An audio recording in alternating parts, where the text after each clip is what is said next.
Hej med dig og rigtig hjertelig velkommen. I dag der skal vi fortsætte fortællingen om Eva og Ulla, de to tvillingesøstre. Dette romanblad er fra starten af 90'erne, og det indeholder en meget spændende historie. Så sidste gang, der hørte vi om, hvordan de to tvillingesøstre lever et liv, hvor de lever hver for sig. Ulla er tidligere dømt og lever et helt andet liv end Eva, som lever et meget eksklusivt liv. Hun er gift med en berømt advokat, som tidligere faktisk har været med til at dømme Eva uskyldigt i en retssag. Og der sker så det, at under en ulykke, hvor Eva dør, der bliver Ulla forvekslet med Eva. Og hun bliver bragt til sin søsters hjem. Og Evas mand tror fejlagtigt, at Ulla er hans afdøde kone. Han ved altså ikke, at Eva er død. Han tror, at det er Ulla, der er død. Og Ulla nænder ikke at fortælle med det samme, at hun faktisk er Ulla og ikke Eva. Og Ulla, hun er meget påvirket af ulykken. Hun er dårlig nok ved bevidsthed, og hun kan på en eller anden måde ikke få fortalt, at hun er Ulla og ikke Eva, og at det er Eva, der er død i den forfærdelige ulykke. Så nu bliver det spændende at se, hvad der videre sker i denne her fortælling.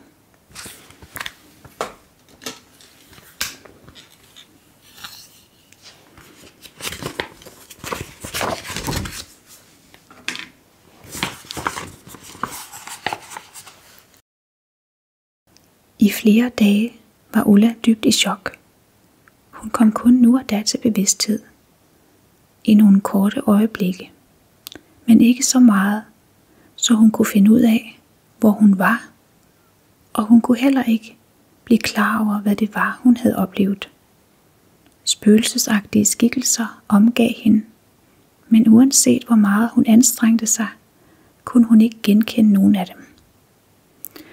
Så faldt hun igen i en udmattende søvn på grund af de beroligende midler, hun fik. Endelig, det var nu 5 dage siden ulykken var sket, og Ulla slog øjnene op og så sig omkring.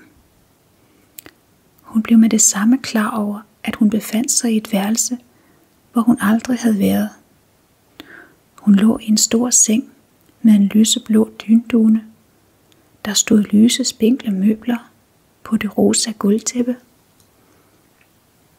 Der stod også et stort toiletspejl på et langhåret hvidt tæppe. De tykke lyseblå gardiner var trukket for, så der kun kom sparsomt dagslys ind. I samme øjeblik kom også hukommelsen tilbage. Hun lå i Evas værelse, i Evas seng, og havde Evas natkjole på. Hun var bare ikke Eva, for Eva, hendes søster, var død. I brudstykker kom hukommelsen tilbage, hvordan Eva havde taget fejl af håndtaskerne, og hvordan hun var løbet efter hende. At hun selv var blevet identificeret på baggrund af Evas papirer, som hun jo havde haft på sig. Og til sidst Hans, som havde modtaget hende. Lige med et stod det helt klart for hende. Ulla kunne ovenikøbet huske, at hun havde forsøgt at undgå Hanses omfavnelse. Nej, nej, havde hun råbt. Hun er jo død. Hvem det var, der var død, havde hun imidlertid ikke været i stand til at forklare. Ulla satte sig op med et sæt og strakte langsomt benene ud over sengekanten. Det var vanskeligt for hende. Havde hun mon været syg? Forskrækket bemærkede hun pludseligt, at en dør ind til værelset blev åbnet langsomt og forsigtigt. Evas mand, tænkte hun, og følte, hvorledes hendes puls begyndte at hamre. Men det var bare en ung kvinde i sygeplejeuniform. Jamen, fru Vigeland dog, sagde hun bebrejdende. De må ikke stå op endnu. I hvert fald ikke før inden professoren har undersøgt dem. De har været alvorligt syge. Hun tog forsigtigt Ullas ben op i sengen igen. Hvor længe har jeg da været syg, spurgte hun træt. Det var det første, hun sagde i flere dage, og hendes stemme var helt hæs, og det var vanskeligt at tale. I 5 dage, fru Vigeland. Rigsadvokaten har været ude af sig selv af bekymring for dem, da de slet ikke ville få det bedre. Hun smilede, men nu er det heldigvis overstået. I dag ser de næsten helt friske ud. Rigsadvokaten.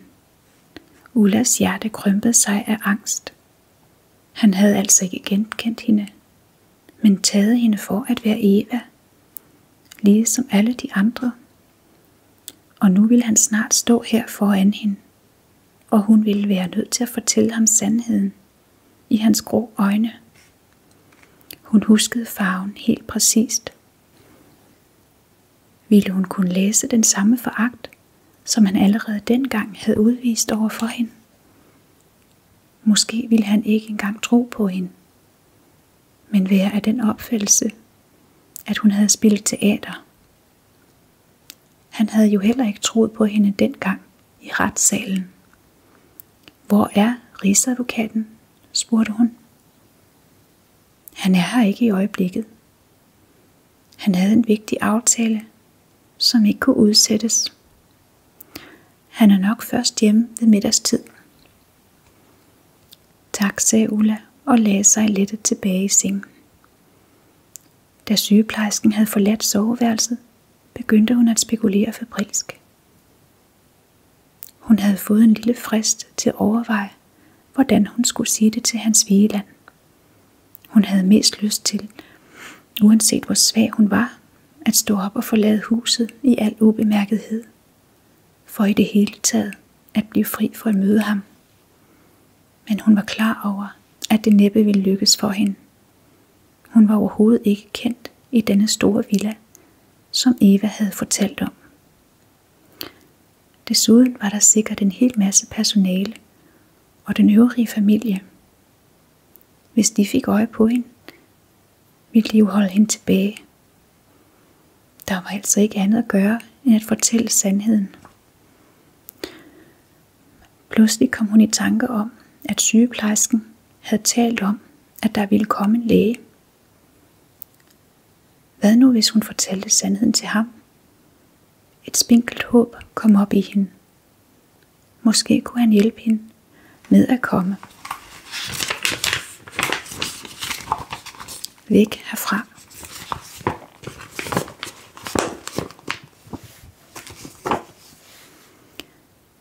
Men da professoren, en fornemt udenseende herre med gråt hår, stod foran hende, undersøgte hende og stillede spørgsmål, følte hun det, som om hendes strube var snøret sammen. Denne mand, sikkert en specialist af første klasse, havde hun ingen tillid til. Han var vist ikke den rigtige at betro sin kval og kvide til. Hun lod ham gå, efter at han havde rådet hende til at skåne sig selv og holde sengen mest muligt, og kun stå op meget kort. Hun forsikrede, at hun nok skulle følge hans anvisninger. Da han var gået ud, stod hun op. Hun smuttede i Evas lækre morgenkåbe og gik hen til toiletbordet. Da hun stod foran spejlet, for hun forskrækket sammen. Hun var helt bleg og hendes ansigt var indfaldet med dybe skygger under øjnene. Hun lignede virkelig en alvorligt syg, konstaterede hun, og tog kam og læbestift på, for i det mindste at nette sig lidt. Hun havde pudderkvasten i hånden, da det kort efter bankede på døren. Evas mand var hendes første tanke, og hun følte sig lige med et så svag, at hun måtte klamre sig til kanten af toiletbordet. Men heller ikke denne gang var det Hans, der på hendes lave var kommet ind i værelset, men en høj slank kvinde, som mønstrede hende med et køligt blik. Åh, er du allerede oppe, Eva, sagde hun udeltagende. Professoren sagde, at du havde det bedre i dag. Det må være Petra, tænkte Ulla efter et blik på den høje, elegante dame, som stod utilnærmelig som en statue foran hende. Selv hun, som fra naturens hånd, var udrustet med flere kræfter og mere gå på mod end sin søster, fornemmede, hvordan hun kom til at fryse. Hvordan måtte det ikke have været for Eva, som var så blød og blid, at bo under samme tag som denne kvinde? Tak, sagde Ulla kort. Jeg har det betydeligt bedre. Det var jo glædeligt, svarede Petra Wieland. Ulla vidste, at hun var gift med Hanses ældre bror Heinz. Det gør mig især ondt for Hans, sagde hun så. Han var ude af sig selv af bekymring og sad i timevis ved din seng, selvom du sov. Dertil har han haft så meget at se til de sidste par dage. Stakkels Hans. Alt besværet og formaliteterne, som et dødsfald nu engang indebærer. Han har virkelig taget sig af sagen på rørende vis, selvom han overhovedet ikke havde nogen kontakt med den omkomne, og heller ikke brød sig om den måde, hun levede sit liv på. Men han har uden at tage hensyn til sit gode ry og rygte ordnet det hele. Man skal trods alt ikke tale ondt om de døde, men lade dem hvile i fred. Han er i dag taget til begravelse på dine vegne. Til begravelse? Spurgte Ulla tonløst. Petra hævede brynene. Naturligvis. Ulykken skete jo for et par dage siden. På grund af obduktionen og pinsedagene trak det ud. Du har været heldig, at du er sluppet for alt det. Er begravelsen i dag, hviskede Ulla mere til sig selv end til Petra. Og hun kunne ikke engang komme med til begravelsen.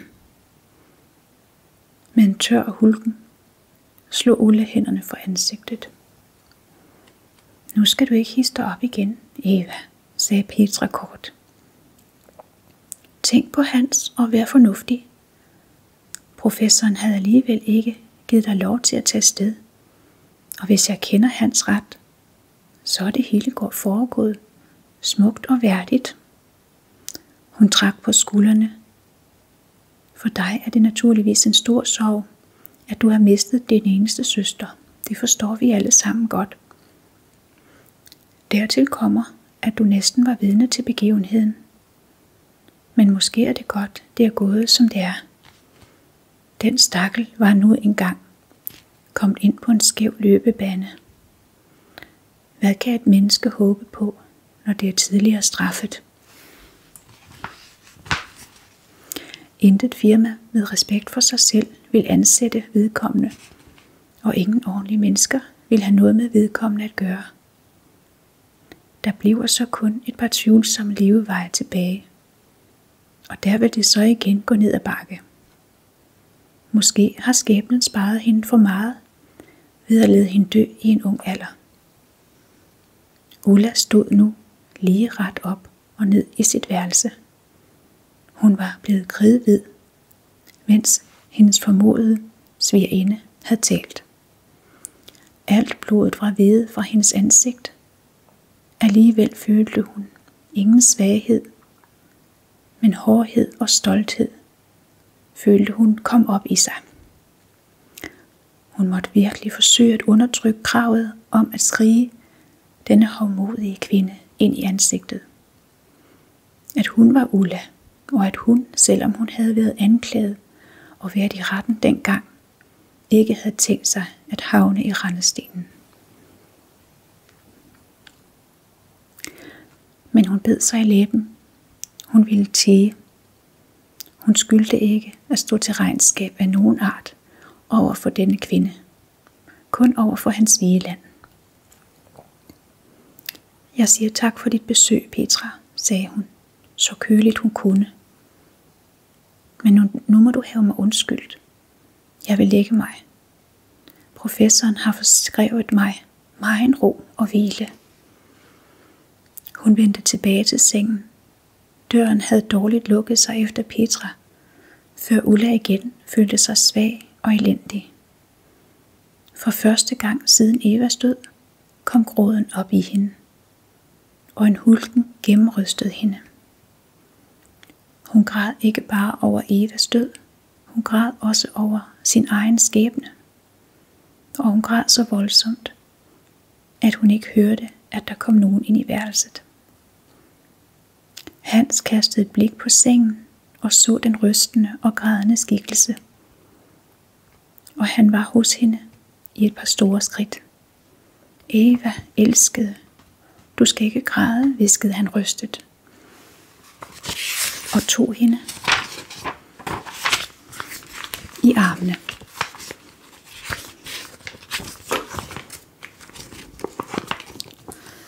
Ulla hørte ikke, hvad han sagde. Hun hørte kun kærligheden og omsorgen i hans stemme.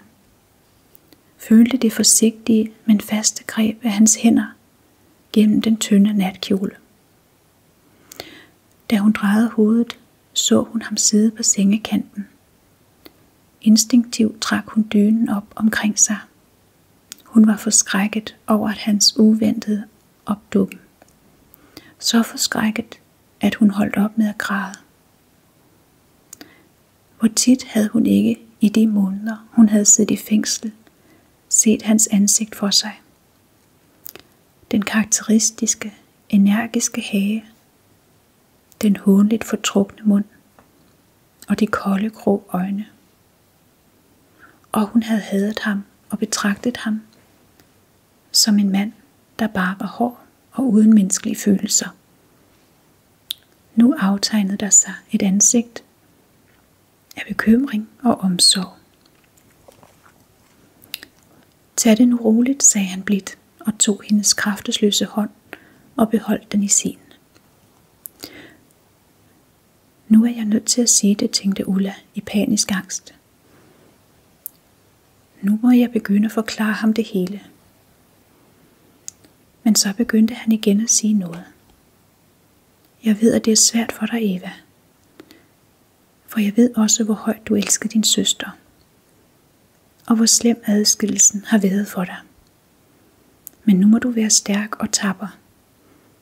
Alle kommer ud for at miste et menneske, de holder af, på et eller andet tidspunkt i deres liv. Men der er ikke noget, vi kan stille op. Måske ved du allerede, at jeg har været til din søsters begravelse i dag. Jeg håber, at jeg har handlet i din ånd, da jeg besluttede, hun skulle begraves ved siden af jeres forældre.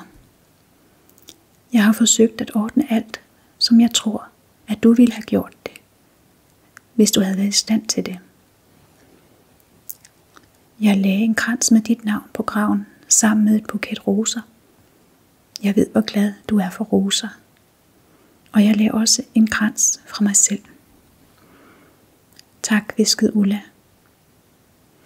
Hans så ned. Måske forekommer det dig besynderligt, at jeg strengt forbød dig enhver kontakt, mens hun var i live. Det har sikkert været hårdt for dig. Måske har du oven i købet ret til en vis grad at være vred. Men et menneske er ikke kun produkt af sine omgivelser, men ligger mange gange også under for overfor konventioner, som man ikke rigtig kan frigøre sig fra. Jeg føler ægte medlidenhed med din søster. Hun har sikkert betalt dyrt for sin brød. Jeg beder dig om at forstå mig ret. Det er ikke bare noget, jeg siger.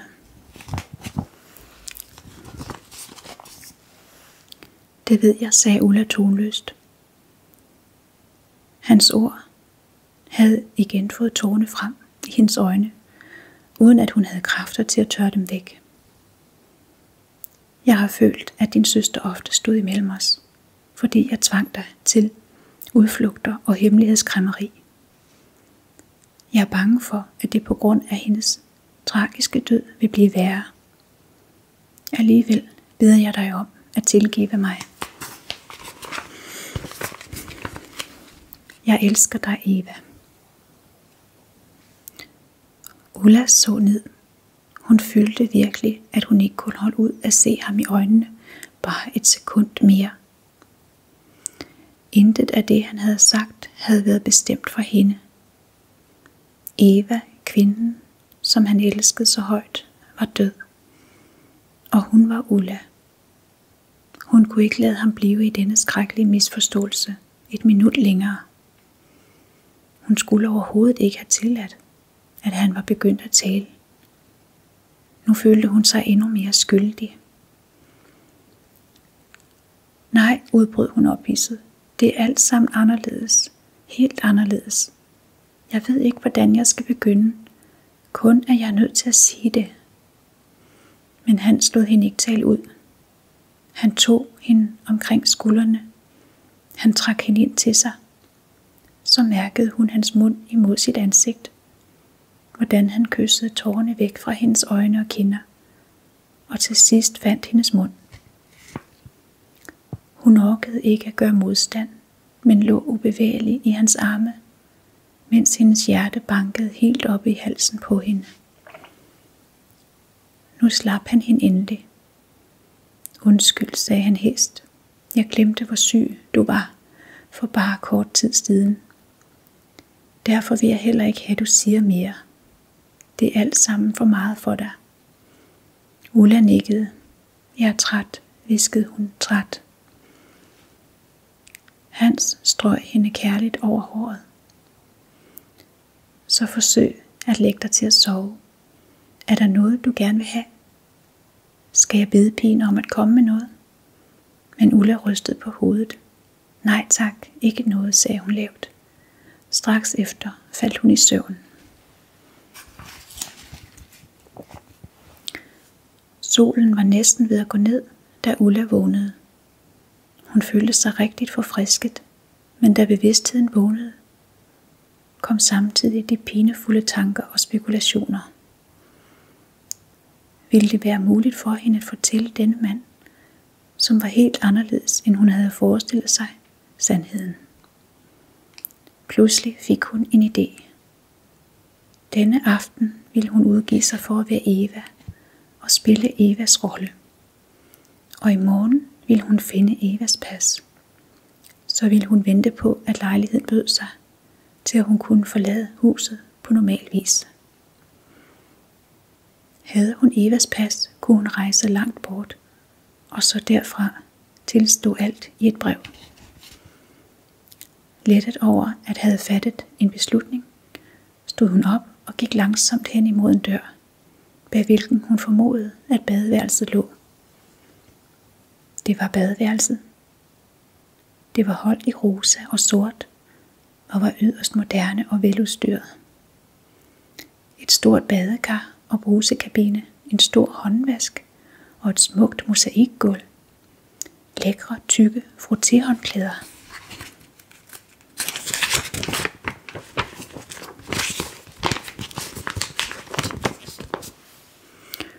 Og i toiletskabet, alt hvad en kvinde behyggede. Men hun for sammen. I det andet skab var der elektrisk papirmaskine og alt til en mand. Naturligvis havde de fælles badeværelse. Hun fik nu også øje på en mørk badekåbe. Det var naturligvis Hanses. Hendes første impuls var straks at trække sig tilbage til soveværelset igen, men så tog hun sig sammen. Hun måtte opføre sig ganske normalt, og det var normalt, at man tog et bad, inden man klædte sig på. Da hun kom tilbage ind i soveværelset i badekåbe, var pigen allerede i gang med at ordne sengen. Hvad vil de have på, fru Vigeland? Spurgte pigen. Ulla blev igen bange. Hun kendte kun få kjoler, som Eva havde haft på, når de havde været sammen. Hun kendte intet til omfanget af Evas garderobe. Jeg ved ikke rigtigt, men noget sort, sagde hun så roligt som muligt. Stuepigen kom hende til hjælp. Måske den sorte silkespacerdragt. Ja tak, og dertil passende sko. Hun kendte ikke pigens navn. Ulla så, hvordan pigen gik hen til en dør i væggen, som hun ikke havde bemærket, åbnede den og gik ind i et stort omklædningsværelse. Der var et trefløjet spejl på væggen, kunne hun se. Der var skabe langs alle de andre vægge, fra gulv til loft. Pigen løb hurtigt bøjlerne igennem og tog dragten ud. Så åbnede hun et andet skab, hvori der stod sko, og endelig åbnede hun døren ind til et skab, hvor der var fyldt med alle slags tasker. Var der ellers noget, fru Vigeland? Nej, mange tak. Pigen tog hen mod døren, da Ulla blev helt hed om ørerne ved tanken om, at hun jo overhovedet ikke var kendt i huset. Vil det sige til min mand, at jeg er færdig om en halv time, bad hun, i det hemmelige håb, at Hans så selv ville komme efter hende, når hun ikke dukkede op. Hun klædte sig på og lagde en omhyggelig makeup. Hun lakerede også sine negle. Hun var vant til at skulle skynde sig og var færdig allerede i løbet af 20 minutter. I påklædningsværelset fik hun øje på endnu en dør. Hun åbnede den og stod i et fortryllende indrettet lille boudoir med nogle smukke spinkle møbler og et lille Biedermeister skrivebord. Alt i kirsebærtræ med grønt velurbetræk. Ulla så sig omkring, og noget ligesom længsel kom over hende. At tænke sig at kunne leve lykkeligt og ubekymret i disse fortryllende omgivelser. Først nu blev hun klar over, hvilken velhavende familie hendes søster var blevet gift ind i. Langsomt gik hun over til badeværelset for at fjerne noget neglelak fra sin finger.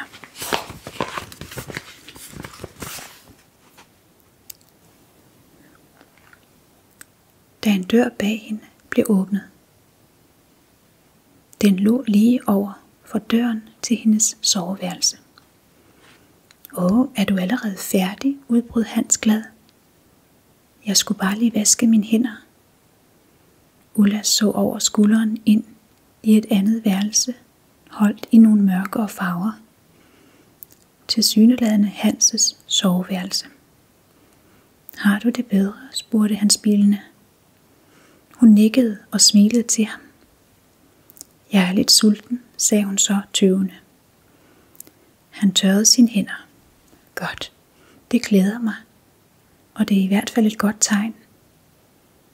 Du har en del at skulle indhente. Jeg vil straks give Helga besked om at dække til os i den lille spisestue. Hans blik hvilede kærligt på hende. I dag vil jeg spise alene sammen med dig. Han gik hen og tog hustelefonen og talte kort. Så tog han Ullas arm. Skal vi tage en aperitif imens? Spurgte han. Han førte hende hen til en behageligt indrettet lille sofagruppe og åbnede et gammelt skab, som viste sig at være barskab. Hvad vil du gerne have? En Campari soda, sagde Ulla ved det samme. Hans lå. Jeg må sige, du er ved at komme efter det. Tidligere holdt du altid på, at det var for bittert. Ulla tav. Hvor bagateller dog kunne afsløre en, tænkte hun, og håbede, at der ikke ville komme andre af den slags bagateller i løbet af aftenen. Skål for dig, elskede. Hans hævede sit glas og smilede til hende. Man kunne høre let raslen af tallerkener og bestik fra inde ved siden af. Så bankede pigen Helga diskret på. Værsgo, så er der serveret.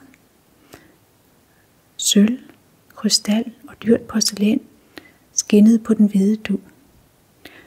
På serveringsvognen stod tallerkener med de lækreste delikatesser. Tak, Helga. Vi får ikke brug for dem foreløbig, sagde husherren. Han tog en lighter og tændte lysene. Så slukkede han for krystallysekronen. Det her er mere hyggeligt, synes du ikke? Ulla smilede og nikkede og ville tage en tallerken. Men han greb hendes hånd. I dag skal du lade mig give lov til at opvarte dig. Hun spiste med god appetit af lækkerierne, som Hans havde lagt på hendes tallerken, og drak med velbehag af den sprudlende vin. Godt nok havde hun i Jans tid spist på førsteklasses restauranter, men hun havde aldrig været i så behagelige, elegante omgivelser, og så dejlig en atmosfære som her. Hvor må det være dejligt at bo her, tænkte hun. Du har tabt dig, sagde Hans pludselig, og brød den opståede stilhed. Du er på en eller anden måde forandret. Det er som om du har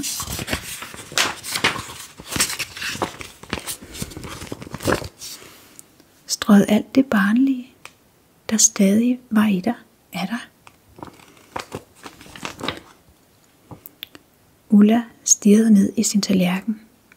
Hun turde ikke se på ham. Jeg ved ikke, sagde hun så hjælpeløst. Han skænkede vin igen. Jeg tror virkelig, du har brug for luftforandring. For at komme på afstand af, hvad det der er sket. Sagde han så. Jeg tror, at du så nemmere vil kunne komme over det. Måske skulle du ikke vente, til jeg har ferie, men tage afsted med det samme. Jeg bryder mig bare ikke om at tænke på, at du skal være alene nu.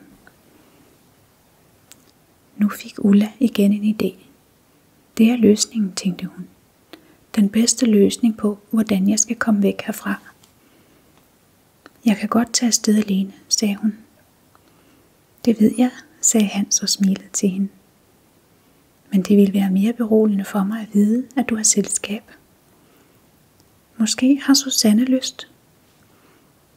I det mindste vidste Ulla, at Susanne var Hans' søster, som var gift. Hun skulle vist nok være sød, boede også et andet sted, men Ulla ville alligevel gerne have givet afkald på følgeskab, for det passede slet ikke ind i hendes planer. Vi får se, sagde hun derfor undvigende, men jeg kan bestemt godt klare mig alene. Naturligvis. Vi ved jo heller ikke, om Susanne har lyst. Desuden er jeg nødt til at forhøre mig om værelserne. Du får jo da også brug for noget til rejsen. Han bøjede sig glad frem over bordet. En ung kvinde har da altid brug for et eller andet, ikke? Jeg har tid i overmorgen. Så kunne vi køre ind til byen. Ulla havde vanskeligt ved at skjule sin forskrækkelse. At køre ind til byen med Hans. Ville det ikke frembringe situationer, hun overhovedet ikke kunne klare? Venner og bekendte, hun overhovedet ikke kendte, som hun aldrig nogensinde havde set. Alligevel svarede hun ja.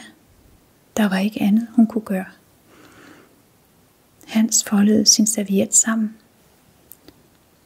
Kom, sagde han. Vi drikker kaffe inde hos mig. Ulla fulgte efter ham. og satte sig i den dybe læderlænestol og så, hvordan han tændte for den elektriske kaffemaskine. Mens hun tog små slurke af kaffen, som Hans havde skænket, kom der en stor tristhed op i hende. Aftenen nærmede sig sin afslutning. Hvor ville det være vidunderligt at vide, at der ville blive flere aftener, hun kunne tilbringe her, sammen med den mand, hvis blik hvilede så kærligt på hende. Nu må du bestemt i seng, sagde Hans, kort efter. Det er blevet sent.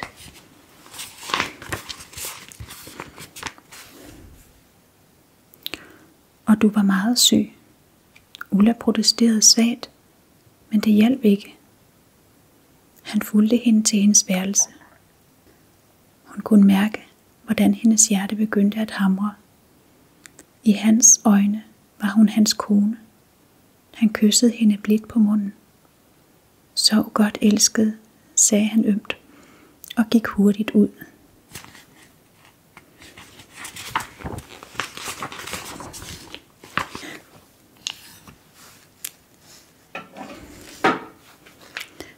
Så når vi vist ikke mere i dag. Men det tegner sig til, at den her historie bliver mere og mere spændende. Det ser ud til, at Ulla begynder at blive lidt lun på den her luksustilværelse, hun er havnet i. Og måske også da en lille smule lun på Hans. Selvom hun er meget forvirret stadigvæk. Og ikke helt ved, hvad hun skal gøre. Så det bliver spændende at se, hvad der mere kommer til at ske. Så kan du nu sove rigtig godt, og så ses vi igen til fortsættelsen af den her historie. Ha' det rigtig godt. Hej hej.